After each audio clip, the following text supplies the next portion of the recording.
surprised it kind of matched, because I was just checking your content, and I was trying to get to know you more, and it turned out to be true, surprisingly. It was the first time I was actually even trying something, like picking a card on a YouTube channel randomly. I'm not a very ardent believer. Neither am I a non-believer. I'm in the middle. I don't go pursuing, but if somebody tells that this is such a thing and this is what it is for me, I tend to believe. And it happened to be so true, so true. It was very heart touching, and then I had to get you on the podcast, and I had to talk to you after that. That is such a genuine experience that you are sharing, Stuti. And just to add over here is, I'll just tell you one simple thing about my own journey of how I got into tarot card reading. And just to add over here is, I'll just tell you one simple thing about my own journey of how I got into tarot card reading. I was the biggest non-believer into astrology. Like, trust me when I say that I am a very practically driven person, and I don't believe in something which has no logical or scientific explanation behind it. And I used to always think that astrology is just some kind of fascinating tool, and only some weird people can do it. And it was interesting. I was curious to know about it, like how it worked, but that was only because I wanted to understand that can a normal human being like me also do astrology, right? And that's exactly how I started to research about it and everything. And the more I read about it, the more I felt connected with it. And that's exactly how I met my mentor as well, who introduced me to the world of tarot card reading. And I remember the first meeting that I was supposed to go and meet him. I was literally pushed that you have to go and meet him because whatever he says, it's very helpful and blah blah blah. And I was not convinced at all. But the moment I met him and he did a reading for me, so the entire world changed after that. And that was the moment for me when I got the click. So which is why I feel that astrology is less to do with the way it is and more to do with the astrologer, him or herself. Because if they are not accurate or they are not trustworthy, then the person's belief will fail automatically. And also does the knowledge of the entire astrology, I think it also plays a very important role, because when you're with kind of half-baked knowledge, and when you go and tell people, and if it doesn't work out, then they lose faith, and then they consider everything to be a hokum bokum kind of a thing. Yes, absolutely. Right. Yeah. So who is your mentor? Would you like to share? Yes, absolutely. Although he is the most humble and the most lovable person, I have met. His name is Sameer, and he always prefers to keep a very low profile. Like, he is not like loud like me, like all over the internet. He is not at all into all of these things. And his name is Sameer, and he is from this town called Haldwani, which is basically towards Uttarakhand. Okay, and I met him very randomly on a trip to Nainital with few of my college friends. On our way back from Nainital, we stopped by Haldwani at a friend's place to have some coffee and snacks. And that's when the friend's mom told us that there is this tarot card reader. His name is Sameer. We should go and see him. And I was like, what kind of name is Sameer? This is more like a filmy kind of name, right? And I was making fun of his name and of him and what is tarot cards and all. Literally, I was making fun of it. I'm not even kidding, Stuti. And I was like, I'm not gonna meet some random Harry Potter kind of person over here. But then I was convinced to, because all my friends left, so I had to join the gang. And I went, and the moment I saw Sameer, it was like that click moment which I say, right? And my other friends did not get that click, I think, but I feel that there are certain important events in your life, Stuti, which are pre-planned. I say, and it just happens. And when it happens, you get that perfect, aha moment, I would say, right?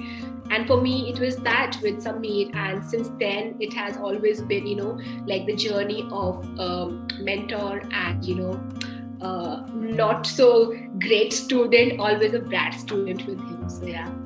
I think in life, what happens is when we meet a lot of people, and sometimes there's that one person with whom you click. Sometimes it's your soulmate, it's your best friend, and sometimes it's the guru, like you said. And when you after you meet that person, your life actually changes drastically. And so now, looking back, Anamika, now that you have learned tarot card reading or everything, did you think that it aligned with the way you met your guru, your mentor?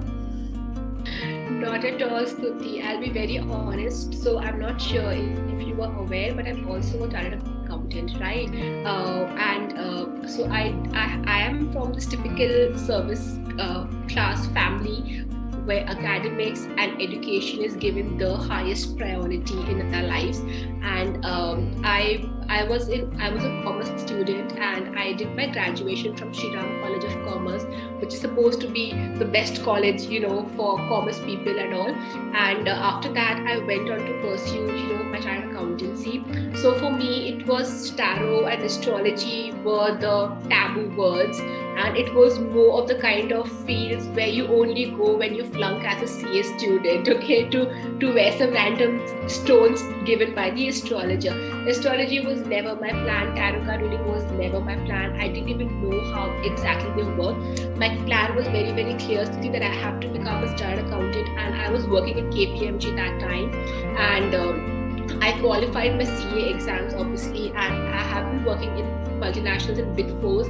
But over the past few years, my practice as an astrologer, as a tarot card reader, has grown so much that I literally felt that this is something where my true calling lies, and I decided to quit my stable job as a chartered accountant in a Big Four, which is like the dream company for many students, and I went all in this field, and yeah, it's been great. Every day is great since then.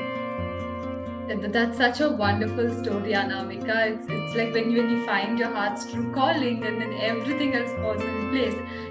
And most importantly, you're happy. And when you're happy, everything is kind of goes perfect in your life. There are no worries, and the money comes, and you give a lot to others. You help others grow. A lot of things happen. So it's such a wonderful thing to hear that story. Now, with what exactly is a tarot card? Is it same like the star signs that we have, or what exactly it is? Wonderful, my favorite question. So, Stuti, basically, okay, so tarot cards are basically just the way they look. They are paper cards, okay, and every card has a particular symbol and some particular design or drawing on it. And as a reader, as a tarot card reader, you have to pick certain cards and interpret the drawings in combination with each other. Okay, so for example, you ask me a question, Anamika, I want a tarot card guidance for how the series 2 of my podcast will be, like how Stuti's World series 2 will be, right? Now that's a question which astrology cannot answer. Okay, because astrology can only tell Stuti how your career will look overall. Okay, but in your career, the niche part is the second series of Stuti's World, which is your podcast. Okay, that is something tarot cards can help you with very, very specifically. So with that question, as a reader, we pull out cards. Okay, and the reader draws. You will not pick the cards. You're not supposed to touch the cards, because so I, being the reader, I will pick out cards. Suppose I pick out 3 cards, I have to look at each 3 cards, okay, which are kept in a particular position, and I will start interpreting each card one by one and build a story around how they're getting connected and relate that story with your life. So it's actually fun, it's interesting, and tarot cards are just a tool to tap into the spiritual messages which we are getting all the time, basically. In some cases, what you read, whether it's in astrology or palmistry, the things are not very positive. Like they're not in a good light. Some it points at some negative things, and it points at some negative things that may be happening. So in that case, how can we change the aura and build a positive vibe and go on with it and face whatever is to come with a positive self? How can you change? Because sometimes people take in that, oh, my fate is like this and I cannot do anything about it. But considering the fact that that is also true, and also the fact that we still are the creators of our destiny, some things are in our hands. How can you go about it? How can you change your mentality about it? Lovely questions, Stuti. I personally feel that, so I'll give a brief context about how I used to see astrology as. I used to feel it's a scary science, and I would never in my life want to go to an astrologer or become one for that matter, because what if I'm able to see a dark tomorrow or a dark future? Even my today or my present will be spoiled. That's exactly what I used to think, and that's why I was like, I'm going to stay away from all of these kind of people, and I will just focus on my karma, my actions, and that's it. But so surprisingly, with tarot cards, my entire perception changed, and I realized that in a country, India specifically, it is more about misleading people and trying to scare them to extract some financial benefits out of the process, and less about really guiding them with a positive mindset.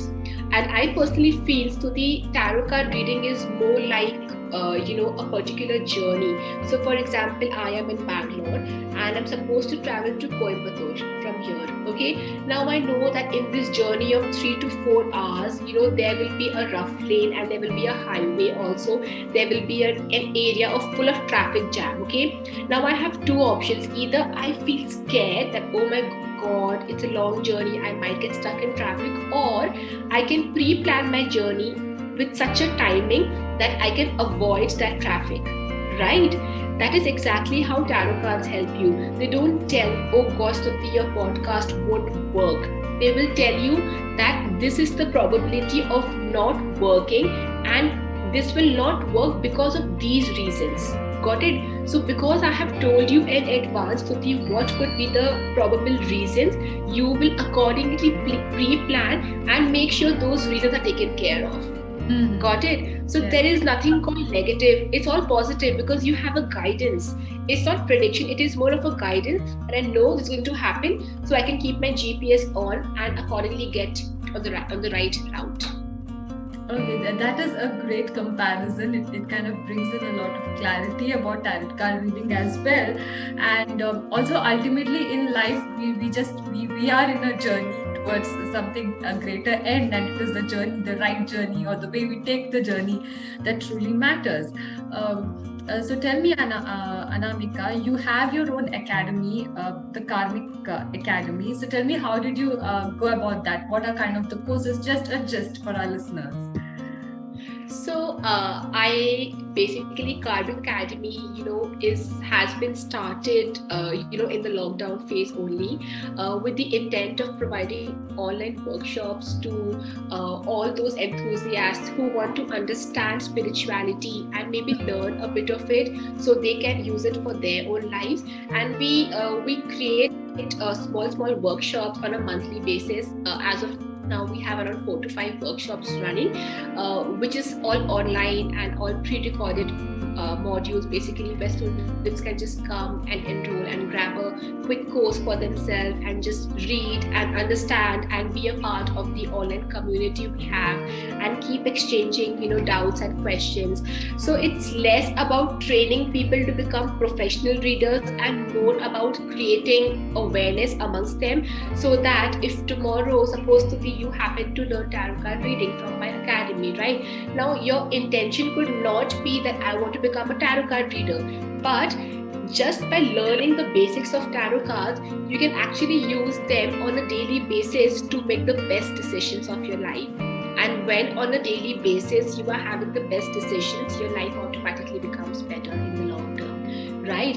So that's the whole agenda. That my goal was just that, because I knew there were so many people out there who wanted to learn tarot cards in an ethical manner, which is very, very important over here, I started this academy, and yeah, the result has been amazing. We got 200 plus students in the first month of it being launched, and now very soon we will come up with new workshops, in this second quarter of 2021, and I'm hoping we will have double the amount of students this time. So let's see how it goes. Great, Ritik. All the best for that, Anamika. Now, this tarot card, is it an Indian thing or is it something we got it from the West? Because I've seen a lot of people from US, England, they follow it on a daily basis. I've seen their Instagram stories. So they spend their morning with journaling, and then they pick up a card and they journal about what it is.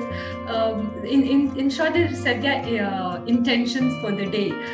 So I want to ask two things. One is it an Indian thing, or where did the tarot card origin from? And also tell me how important it is to set intentions for the day, because MS, or usually we wake up at the sound of the alarm and we run over with the household chores and run to office. So how important it is to set your intentions for the day before starting out? It's extremely important, Stuti, because setting an intention is more about setting the tone of the energy for that particular day. It's like it's like planning in advance what you want to achieve throughout the day, or what you have to focus on throughout the day, right? And I do it myself every day in the morning, before I really get onto my office room. I first pick some cards for myself just to understand what is the kind of energy I have to focus on, and based on that, I accordingly create my to-do list, and the day just goes by so smoothly as compared to the days I probably don't end up picking a daily card for myself.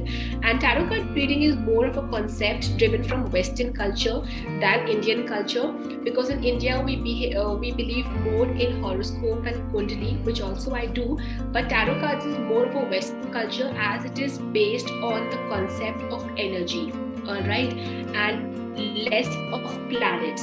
Whereas astrology, which is a completely Indian concept, is more driven on the transit of the planets at the time of your birth. Okay, so it's more of a Western concept, but there is a lot of controversy around which country really it originated in. However, that doesn't really matter as far as it's doing a good justice to everyone around. So, yeah. True. Tell me, I saw in one of your videos where you spoke about nature. So how does spirituality help you connect to the nature, or how does nature help you be more connected to being spiritual? Wonderful. I believe, Stuti, that you and I, or maybe suppose say you and your family and I, everybody is interconnected, because ultimately I believe in one common source from where we all originated. Okay, and I believe that every living being, whether it is you or I or a small ant or maybe a plant or an elephant, we all have energy, and everybody, based on I would say the size and the shape and the race we belong to, we have a different kind of energy frequency at which we are vibrating. Okay, which is why I personally feel that plants and nature is all interconnected with human beings, because we also are part of this one energy source from where we all came, basically in different shapes and sizes, and that's how science works. So that's why I feel it's all interconnected, like animals, plants, anything living or non-living.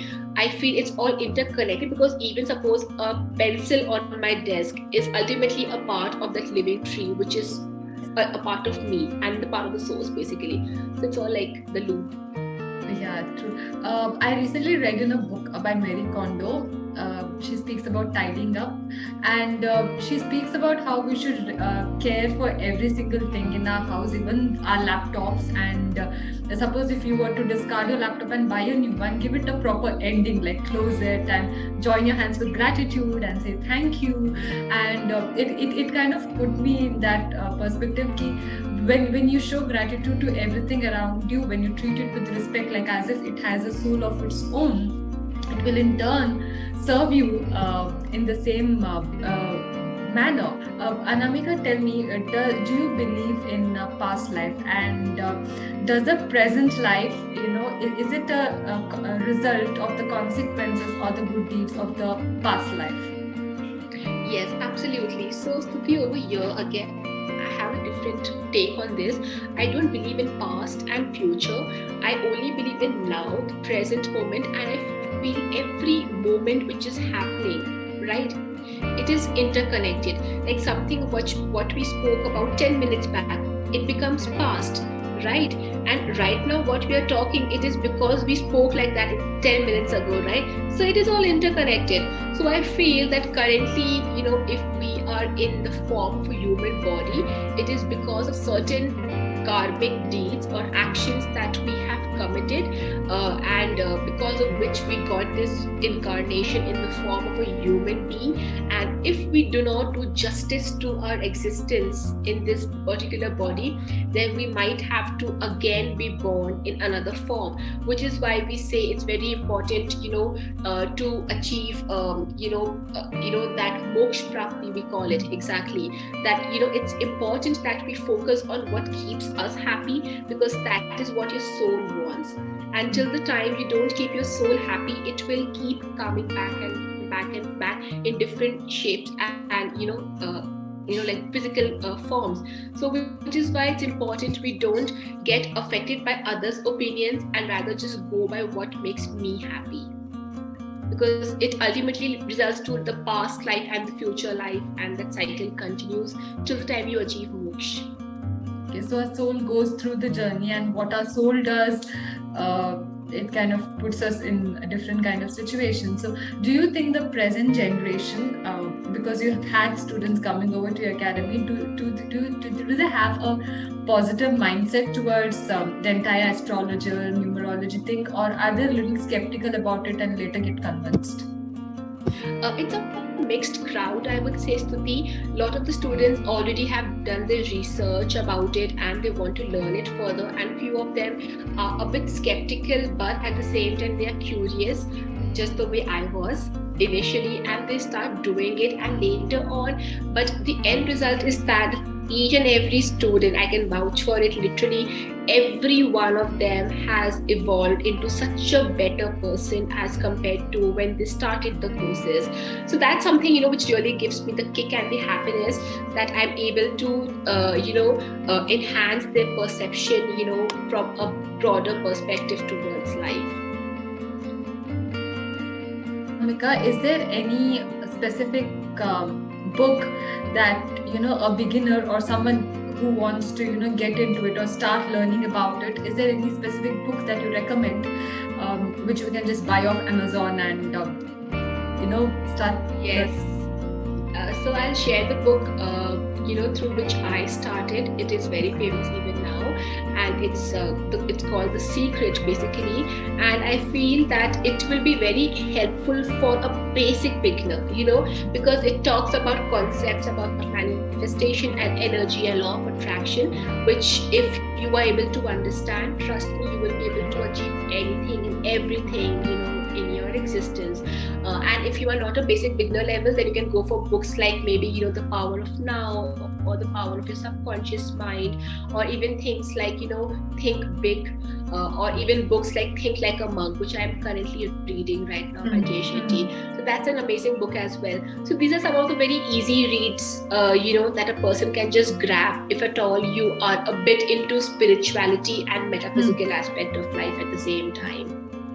How different is law of attraction from the astrology or the horoscope things that we have grown up with? Is it the same, or are they the same things being taught in different ways?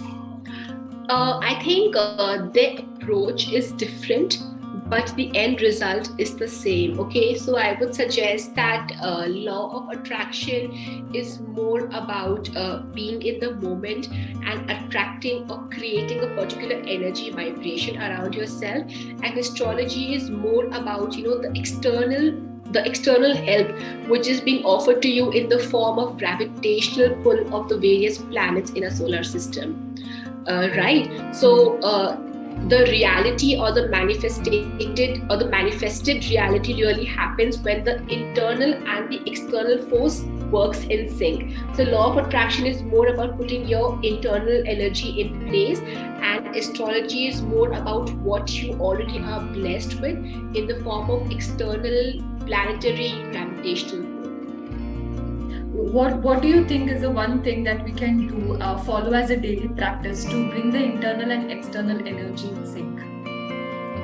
I think the one basic and most simple habit everybody should do, which I also personally do, is starting the day, by with a 1 minute mindfulness, by just like not grabbing your phone first of all in the morning, and just first of all just opening up your eyes, okay, focusing on your breath once again, okay, and just being grateful or just acknowledge the experience, like acknowledge that, oh wow, I have my hands, I have my entire body in place, I still have a bed on which I am sitting or sleeping. And after that, you can just throughout the day just keep acknowledging, what we call it as the art of gratitude. It's actually about acknowledging, right? Because only when you acknowledge, you are actually affirming that particular thing in your life, right? So I think the one thing everyone should do is you should acknowledge and just be grateful for. It's the same thing actually, it's just the terms are different, but just keep acknowledging everything in your life. Just be grateful, and the more you are grateful, your energy vibration automatically rises, and when you are vibrating at a higher level frequency, you become a stronger magnet towards all the good things in your life. So it's all interconnected.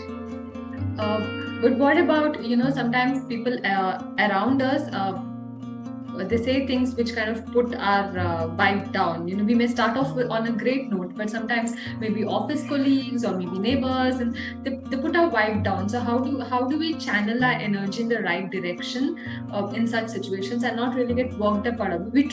Sometimes you try a lot to not take it to your heart and not let it spoil your day, but it keeps coming back. The words keep coming back. So how do you channelize the energy away from that?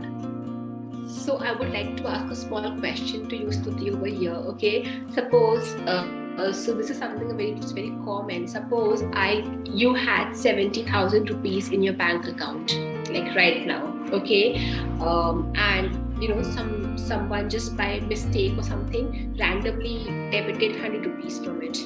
Okay, would your focus be the entire day on, oh my god, that 100 rupees got debited, or would your focus still be on the 69,900 rupees which is still in your account? It would be on the 69,900. That's exactly what we have to do with our energy, with our thoughts as well. It's not that every day can. See, you got to understand there's something called the law of balance, okay, or where we talk about male and female energy, okay, or the pull and the push, or the black and the white, or yin and yang in Chinese concept as well. So it's just like that. So every negative situation gives rise to a positive situation and then a negative situation. It is all interconnected. So I don't ever see a situation as negative or positive. I just see it as a situation, and I have to experience it, because that is why universe has given it to me, right? So instead of focusing on any one aspect, just keep doing your work and just focus on your karma, and things will eventually happen. And remember this concept of that money example, which that is a very powerful example, and I got to remember that.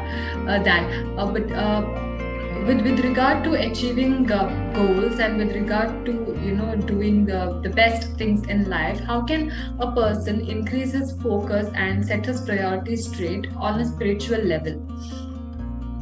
So at a spiritual level, we all are spiritual beings, right? We only have to first of all focus on the fact that what is it that really gives you happiness, right? Or how you, or suppose say, what approach towards a particular task gives you happiness.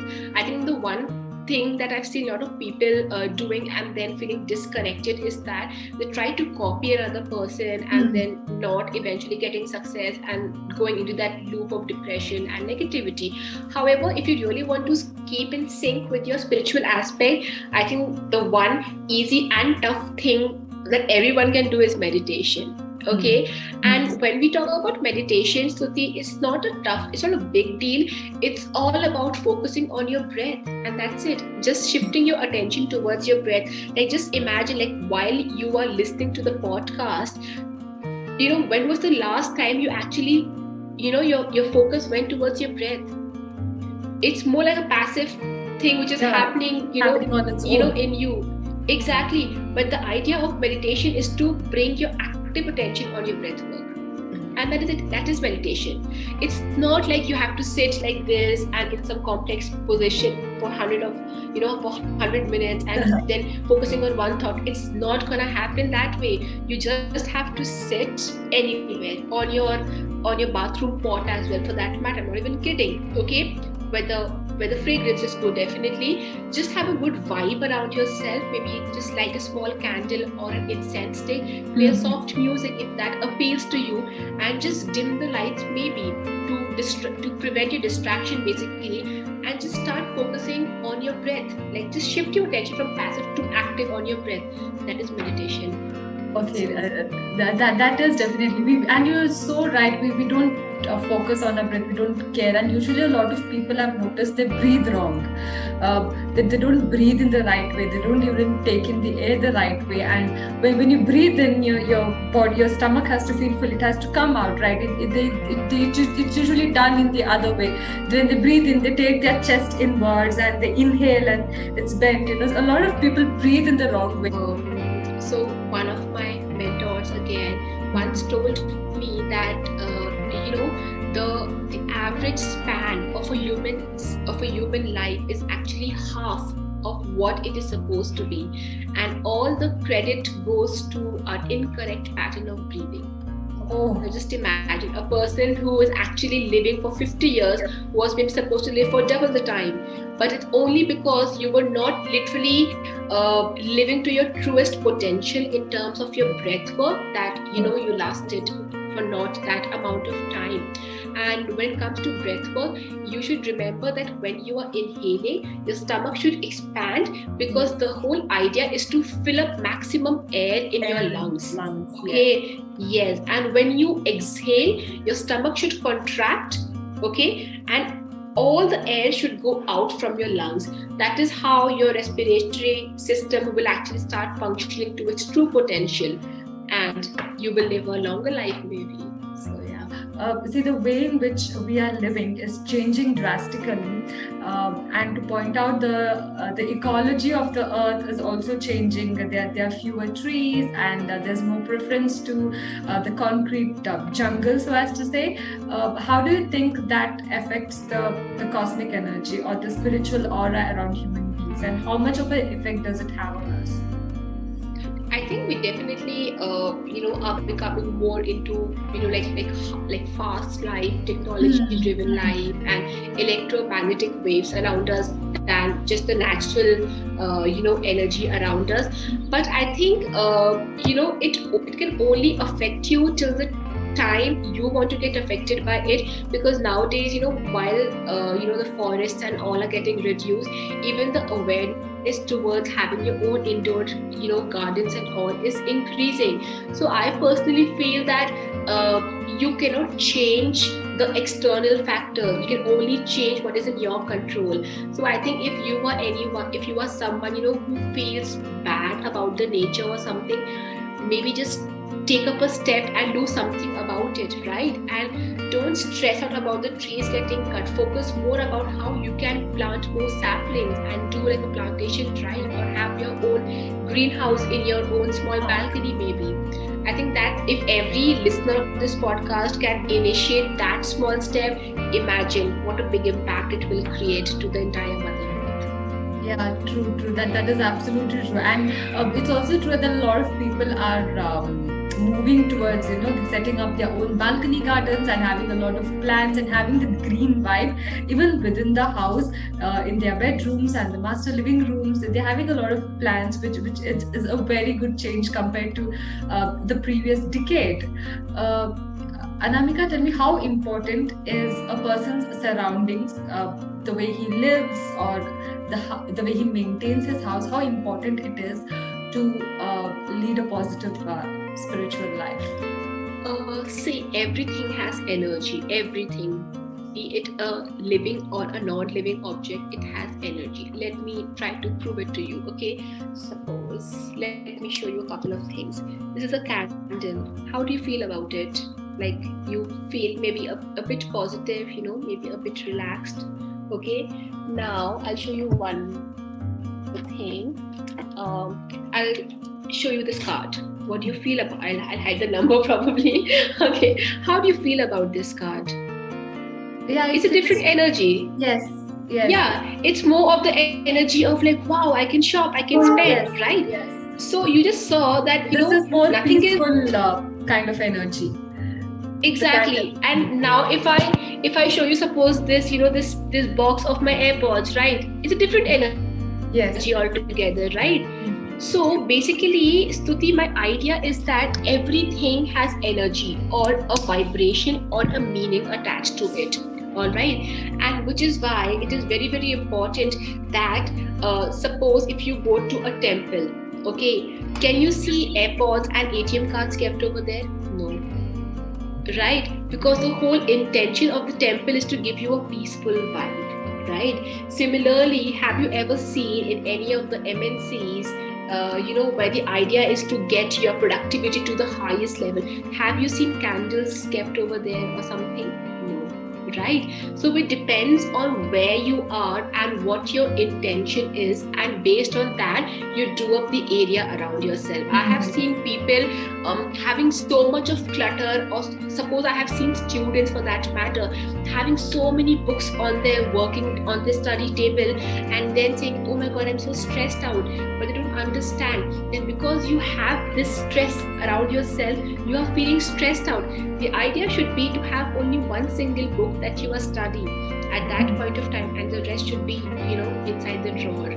So what you keep around you is the kind of energy you generate, which is why we usually say keep candles or crystals or green plants or positive affirmations around yourself, so you are feeling uplifted all the time.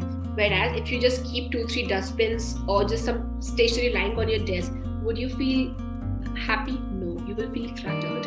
So it's all about that.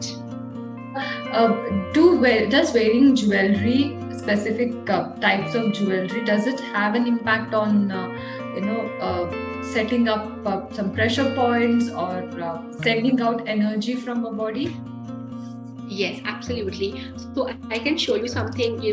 I have my own brand called Arika, which is of crystal jewelry, basically, where we basically customize accessories for our consumers, our customers, basically, and we advise them to wear them either as a bracelet, where you're touching the nerves directly, and these nerves are going towards your palm, okay, which again is a part of astrology. Okay, so this is a very important point. And the other important point is wearing them as a pendant, probably, where it touches your heart chakra, okay, and the throat chakra as well. Okay, so we basically recommend that wearing an accessory, okay, especially a neutral accessory, or maybe something like a copper accessory is very, very helpful, because it just activates that chakra point of that body part of yours, okay, and that is how it resonates the entire energy in your aura.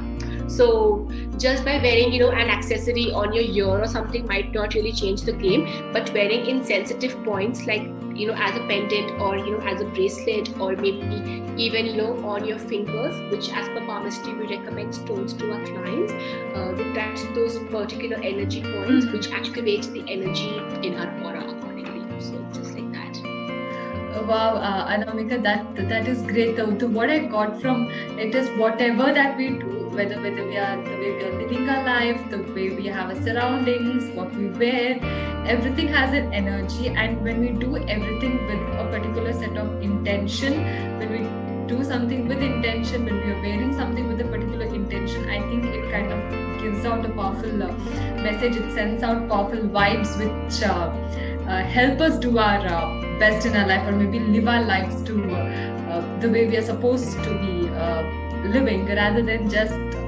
being mechanical robots and continuing our life. I think instead of just trying to copy paste another person's life into your own. So I read this somewhere, I think in a book I was reading, I think it was Think Like a Monk only, or I just forgot the book's name, but it just said that, instead of trying to be a perfect version of somebody else's life, try to become an imperfect version of your own life. Right? That is how you will actually be able to achieve dharma, or which is called the true purpose of your existence. The problem is that we see somebody on the internet, and that person, we don't realize, is portraying a particular aspect only of his or her life, and we get so carried away by that. We spend months and months trying to replicate that particular success model, and when eventually we're not able to, we end up getting frustrated and depressed and all of the things which are not supposed to be a part of your existence. But rarely do we, Stuti, spend time in meditating and realizing what is it that is your soul purpose or your true calling, and how can I make that true calling, reach it out to millions of people and achieve my dharma or my true purpose. So I think that's the one thing which I think will take a long while for people to understand. But that's something, which I want to share as a message to all the listeners and all the viewers. That is a wonderful message, Anamika. However, do you think that, a few generations ago, people knew exactly about dharma, and they knew the concepts more clearly than we do now? Yes, Tuti, they were more aware about, their priorities, and because there was less of,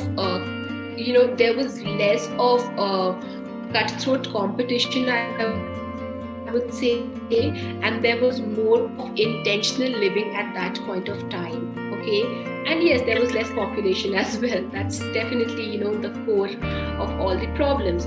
But I think it's right now. Nowadays, people focus less on intentional living and more on just copy pasting the rat race and all of that stuff. But I think as compared to earlier times, that's how the generation has changed. Thank you, Anamika, for that wonderful message. I'm sure our listeners are going to be having their minds blown off by the intensity of the conversation that we had, by the knowledge that we're able to share. I really do want to get into another conversation with you a few months down the line, maybe for the next season, where we could probably talk a little more in depth. And I'm also going to come with prepared with a lot more courses and enhanced my knowledge about the entire tarot card reading, and I'm really inspired to buy a set of cards and start out my day with the intention. So I'm really inspired to do that. I hope our listeners also will start out their day with intentions and live their life with intention. It has been amazing chatting with you. Thank you so much for coming. Thank you so much, Stuti, for having me, and I hope this small conversation can really inspire, and if this entire conversation really inspires one listener also, I think my task is done. So I just hope, fingers crossed, and I look forward to adding meaning in few more lives through this conversation. And I really enjoyed this conversation. Thank you so much once again.